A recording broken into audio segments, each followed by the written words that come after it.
त एकादशीको दिन यी 8 किसिमका व्यक्तिहरूसँग नबोल्नु भनेर शास्त्रमा उपदेश दिएको छ। शास्त्रमा एकादशीको दिन वर्जित यी 8 किसिमका व्यक्तिहरूसँग यदि बोलियो, सम्भाषण गरियो भनेदेखि के हुन्छ, त्यसबाट एकादशी व्रत भङ्ग हुन सक्दछ भनेर शास्त्रमा बताइएको छ। तब हामीहरू जानो को हुन् ती 8 जना व्यक्तिहरू जोसँग एकादशीको व्रत गर्ने व्रतालुहरूले बोल्नुहुन्न एकादशीको दिन, विशेष गरी अरू बेला होइन तर एकादशीको दिन। तर यी व्यक्तिहरूसँग अरू बेला पनि नबोल्दाखेरि राम्रो, अरू बेला पनि यी व्यक्तिहरूसँग सङ्गत नगर्दा राम्रो, तर एकादशीको दिन भने विशेष सावधानी अपनाउनु पर्दछ। त अब जानो एकादशीमा को व्यक्तिहरू जो 8 जना उनीहरूसँग बोल्नुहुन्न।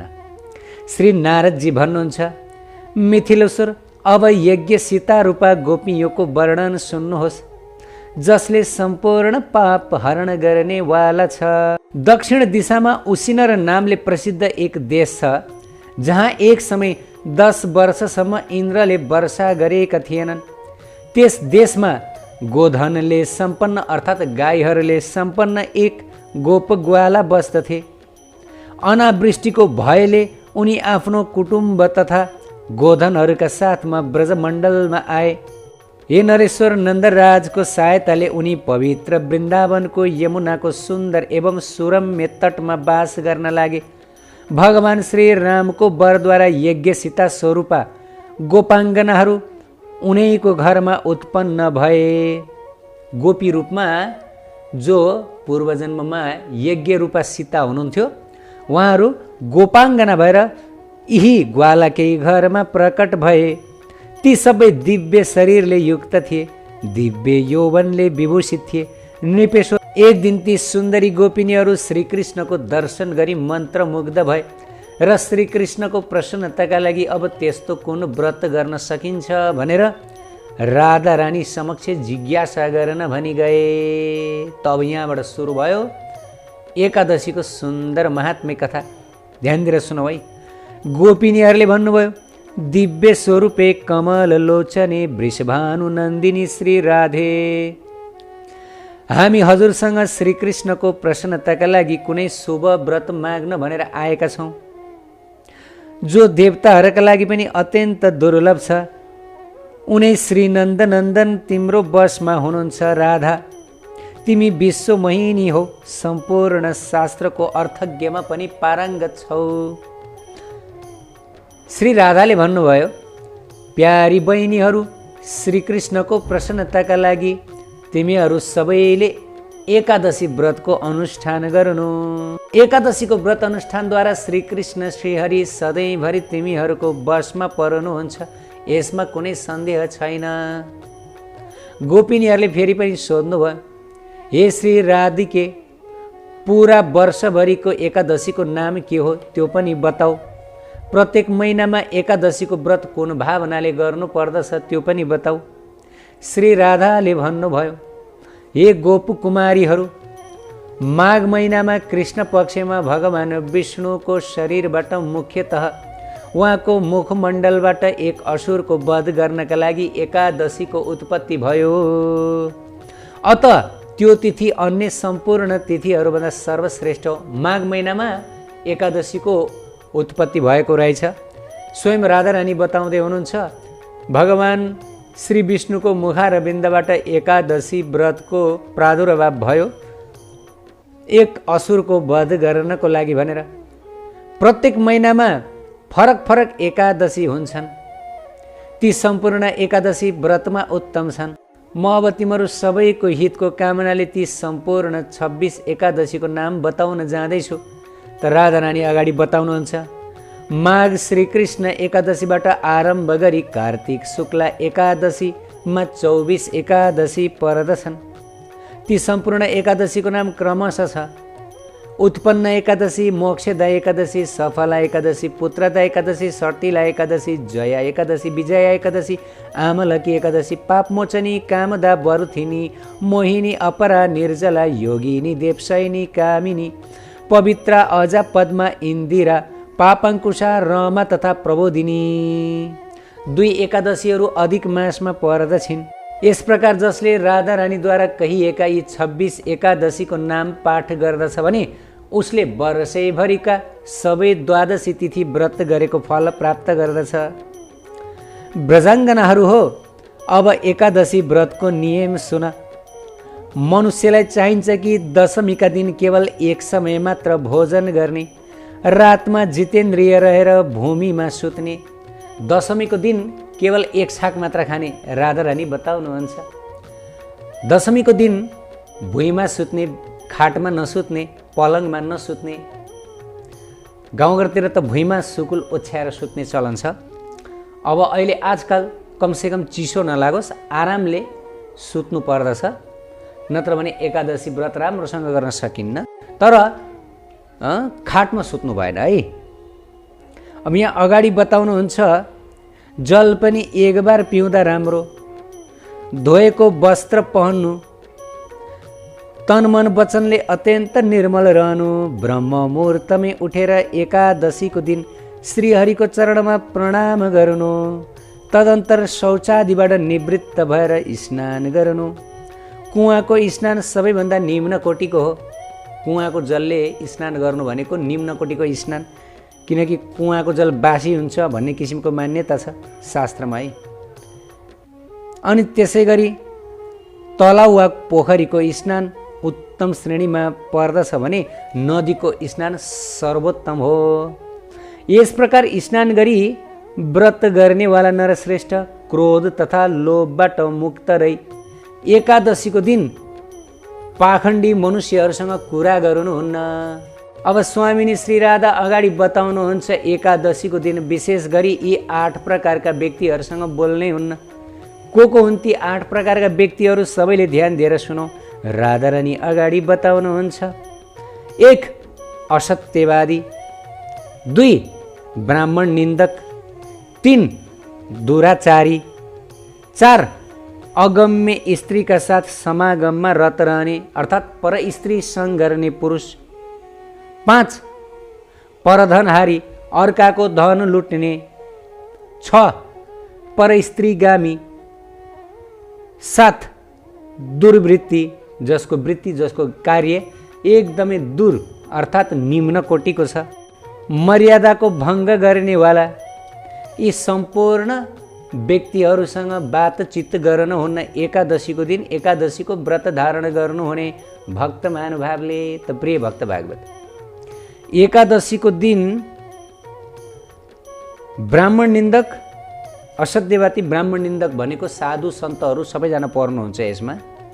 दुराचारी एकदमै खराब आचरण गर्ने, दुष्कर्म गर्ने, अगम्य स्त्रीका साथ समागम गर्ने, अर्काको धन लुट्ने, यी व्यक्तिहरूसँग एकादशीको दिन बोल्नुहुन्न। बोलिएमा एकादशीको व्रत भङ्ग हुन सक्दछ। त प्रिय भक्त भागवत, एकादशीको दिन अझ सकिन्छ भनेदेखि खन्चुवा व्यक्तिहरूको सङ्ग गर्नुहुन्न। यहाँ त बताइएको छैन, तर अन्य शास्त्रहरूमा बताइएको छ खन्चुवा व्यक्तिहरूसँग सङ्ग गऱ्यो भने के हुन्छ, आफूलाई पनि खान मन लाग्छ। एकादशीको दिन सकेसम्म घरमा भोजन आदि नराख्नु, किन भन्दाखेरि जब भान्सामा भोजन आदि हुन्छ त्यसपछि मन भोजनतिर नै गइरहन्छ। किन भन्दा व्रतको कारणले गर्दाखेरि भोग लागिरहेको हुन्छ, अनि भान्सामा जब भोजन देखिन्छ बनाएर राखेको हुन्छ नि, तयार पारेर राखिएको भोजन। आजकल त यो कुकिज के पनि तयार पारेर राखिन्छ, मिठाईहरू। त के हुन्छ, जब भान्सामा भोजन छ भने थाहा हुन्छ, मनले हामीलाई ठगी गर्दछ। मनले भन्छ, अरे खाइदे अर्कोचोटिदेखि एकादशी गर्न भइहाल्यो नि, त अहिले नि मरिहाल्दैनस्, अर्कोचोटिको एकादशी राम्रोसँग भइहाल्यो, अहिलेलाई खाइदे भनेर हाम्रो दुश्मन मनले हामीहरूलाई सधैँभरि उक्साइरहन्छ। यस्ता कति घटनाहरू छन्। मेरै आफ्नै व्यक्तिगत जीवनमा पनि एक घटना घटेको। मैले प्रत्येक एकादशी निर्जला व्रत गरेको हुन्थेँ। एकपटकको एकादशी, त्यो पनि वृन्दावन धाममा भयो। के भन्दाखेरि कुनै एक सत्सङ्गमा, अब अन्य गएको होइन, सत्सङ्गमा गएको, अन्यत्र स्थानमा गएको होइन, सत्सङ्गमै गएको। अब सत्सङ्गमा प्रसादी पनि थियो, एकादशी प्रसाद। अरे अधिक आइटमहरू थियो, के थियो, बदाम थियो, काजु थियो, किसमिस थियो, एकादशीको खिर थियो, एकादशीको स्वादिष्ट सब्जी थियो। सारा भक्तहरूले एकादशीको प्रसाद लिन थाल्नुभयो।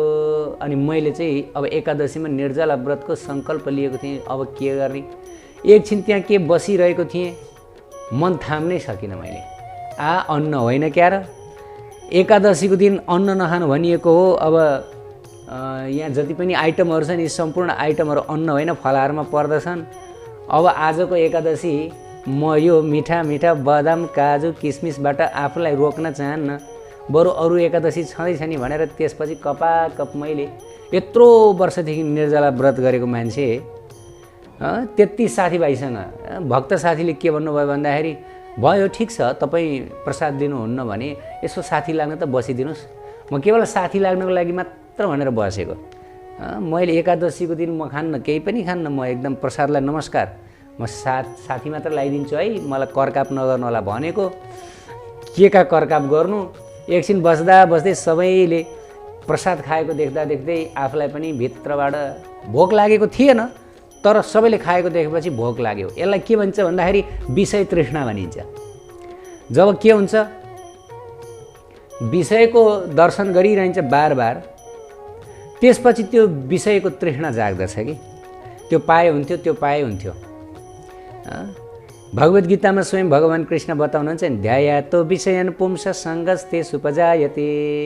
कुनै पनि विषयलाई ध्यान गरेर हेर्दा हेर्दा हेर्दा हेर्दा एक दिन के हुन्छ भन्दाखेरि त्यो विषयलाई प्राप्त गर्ने पुरा दृढ इच्छा मनमा आउँदछ।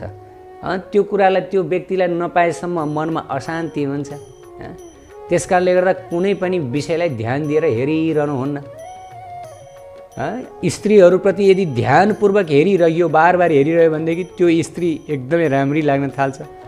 अब शरीरले त्यो स्त्रीसँग यस्तो सम्बन्ध स्थापना गर्छ कि त्यो स्त्री भने मेरै शरीर हो भन्ने किसिमको यो मिथ्या अहङ्कार हाम्रो मनमा पलाउँदछ।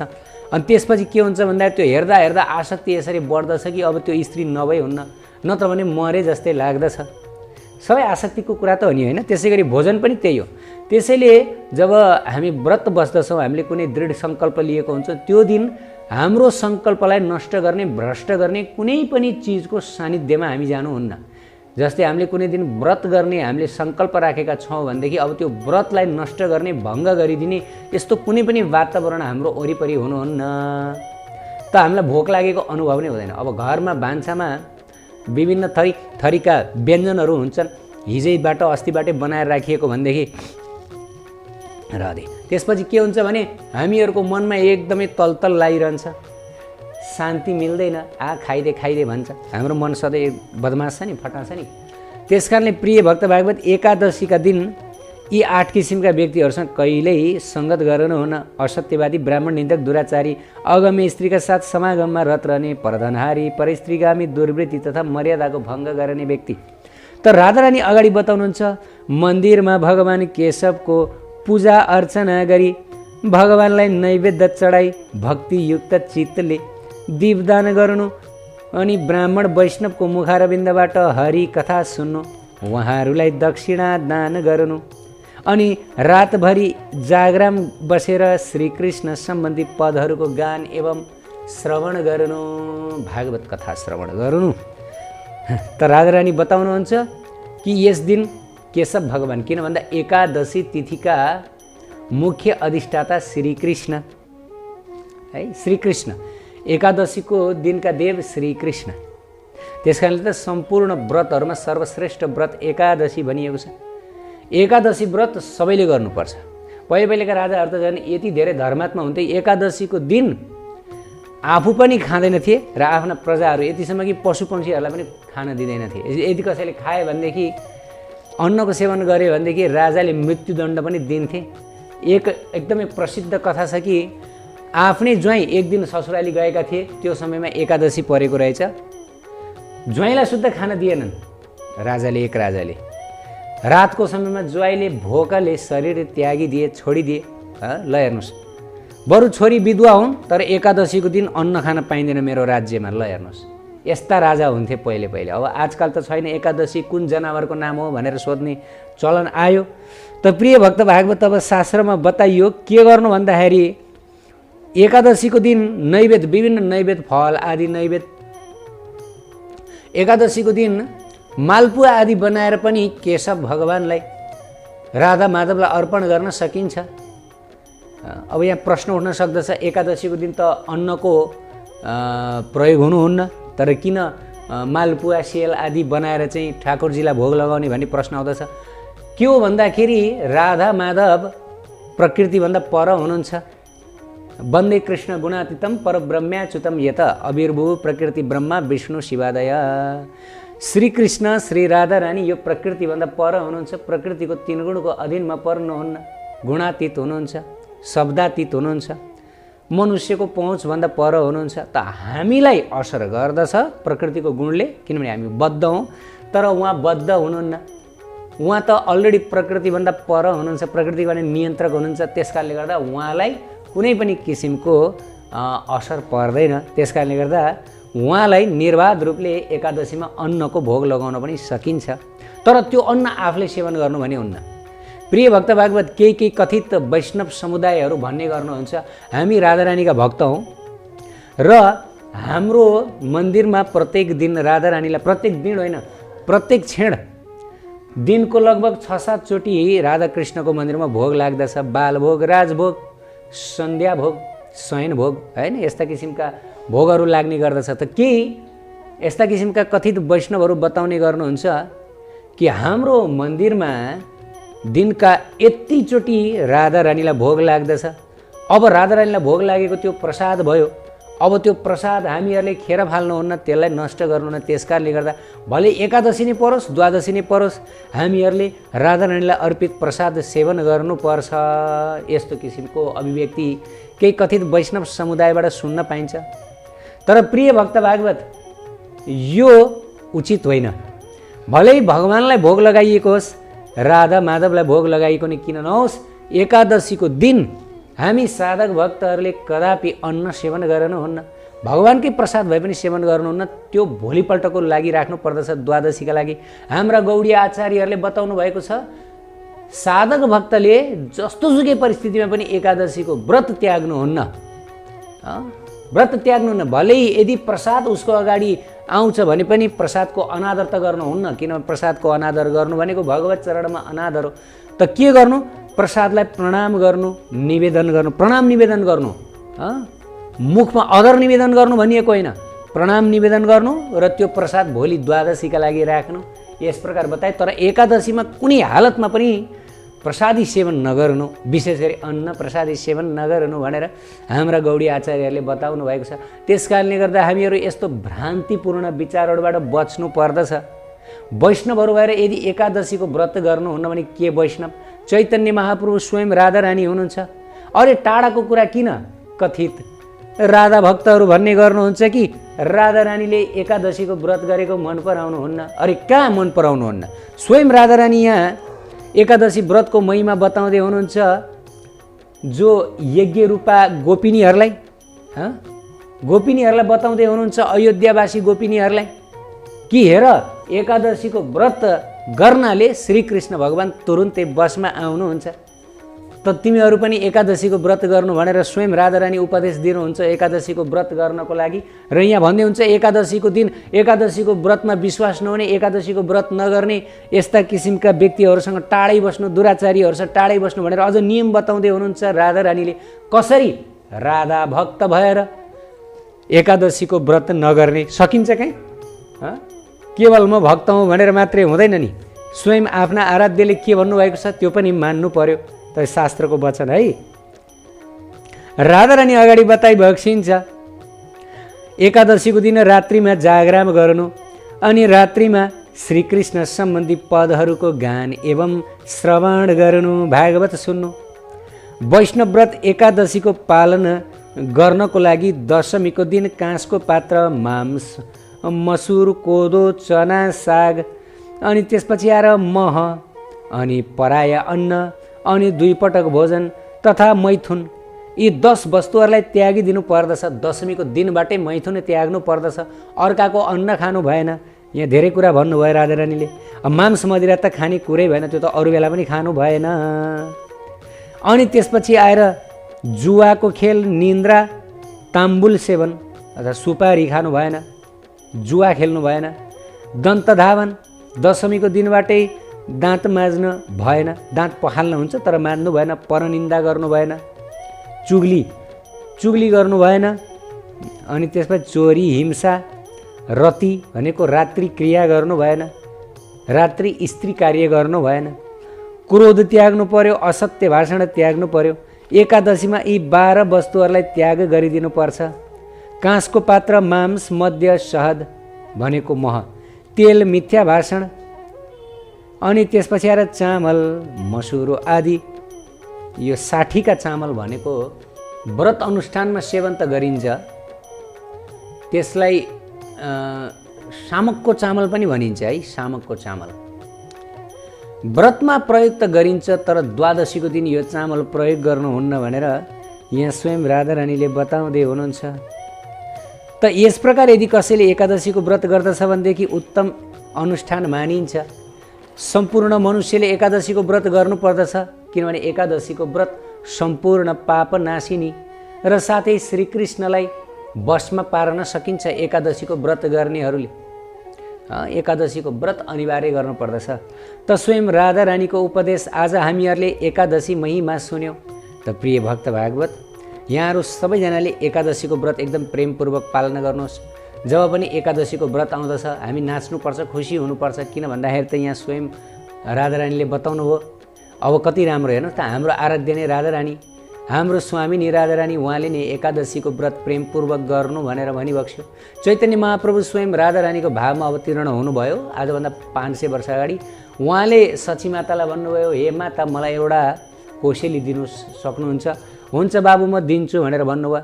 हे माता म यही कोसेली चाहन्छु कि एकादशीको दिन हजुरले कुनै हालतमा पनि अन्न सेवन नगरिदिबक्स्योस्। ल एकादशीको दिन अन्न सेवन नगर्नुहोस् भनेर आफ्नी माता सची मातालाई पनि परमपूर्ण परिपुरुषोत्तम भगवान श्री कृष्ण चैतन्य महाप्रभुले उपदेश दिइबक्स्यो। जय एकादशी महाव्रतम की जय, समस्त भक्तवृन्द की जय। जय जय श्री राधे।